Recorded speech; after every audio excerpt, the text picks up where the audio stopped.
Bismillahirrahmanirrahim. Assalamualaikum warahmatullahi wabarakatuh. Apa kabar anak-anakku semua? Semoga kalian semua selalu dalam keadaan sehat walafiat. Hari ini kita akan belajar muatan IPS yang akan kita bahas yaitu KD 3.2 dan 4.2 mengenai menganalisis bentuk-bentuk interaksi manusia dengan lingkungan dan pengaruhnya terhadap pembangunan sosial, budaya, dan ekonomi masyarakat Indonesia.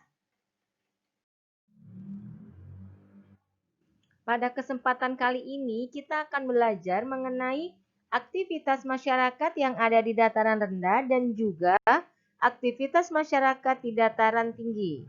Kita akan sama-sama mengidentifikasi aktivitas masyarakat berupa kegiatan ekonomi baik yang ada di dataran rendah maupun yang ada di dataran tinggi. Aktivitas masyarakat di dataran rendah. Dataran rendah merupakan dataran yang luas dan rata.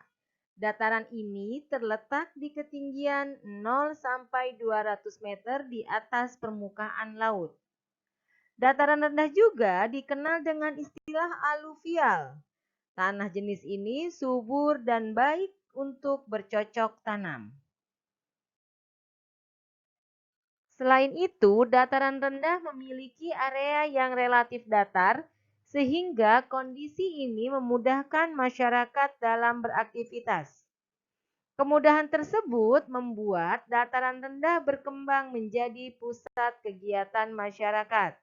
Salah satunya adalah kegiatan pembangunan pada bidang ekonomi, seperti menanam padi dan menangkap ikan. Petani memanfaatkan lahan subur di dataran rendah untuk bercocok tanam. Jenis tanaman yang sering mereka tanam yaitu menanam padi, jagung, atau sayuran. Nah, dari aktivitas ini bisa kita lihat adanya interaksi antara manusia dan lingkungan alam, yaitu antara petani dan juga tumbuhan padi. Selain itu, di dataran rendah itu dekat dengan daerah pantai, sehingga dimanfaatkan oleh nelayan untuk menangkap ikan. Nah, di sini pun kita bisa melihat adanya interaksi antara manusia dengan alam, yaitu antara nelayan dan ikan. Aktivitas ekonomi di dataran tinggi. Dataran tinggi terbentuk sebagai hasil dari erosi dan juga sedimentasi atau pengendapan material. Yang tertimbun, material-material tersebut berasal dari lereng gunung yang berada di sekitarnya. Aktivitas ekonomi masyarakat di dataran tinggi lebih cocok untuk perkebunan dan juga peternakan. Kedua kegiatan tersebut, baik berupa perkebunan atau peternakan, bisa saja dilakukan secara individu ataupun berkelompok. Berdasarkan gambar ini, kita dapat melihat bahwasannya di sini terdapat petani memanfaatkan kondisi alam yang ada di dataran tinggi untuk bercocok tanam. Mereka, para petani, menanam teh. Oleh karena itu, dataran tinggi sangat cocok untuk perkebunan teh. Interaksi manusia dengan lingkungan di bidang ekonomi dipengaruhi oleh beragamnya mata pencarian masyarakat Indonesia. Perbedaan mata pencarian masyarakat Indonesia tersebut disebabkan oleh sumber daya alam yang terdapat di sekitarnya. Kita akan coba melihat beberapa contoh keragaman mata pencarian masyarakat Indonesia.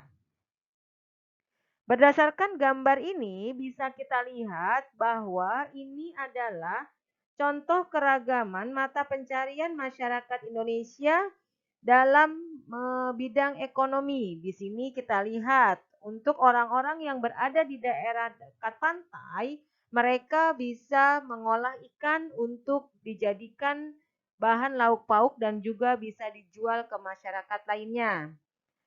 Di sini juga terdapat gambar petani. Petani ini adalah mereka memanfaatkan tanah yang subur untuk menanam padi.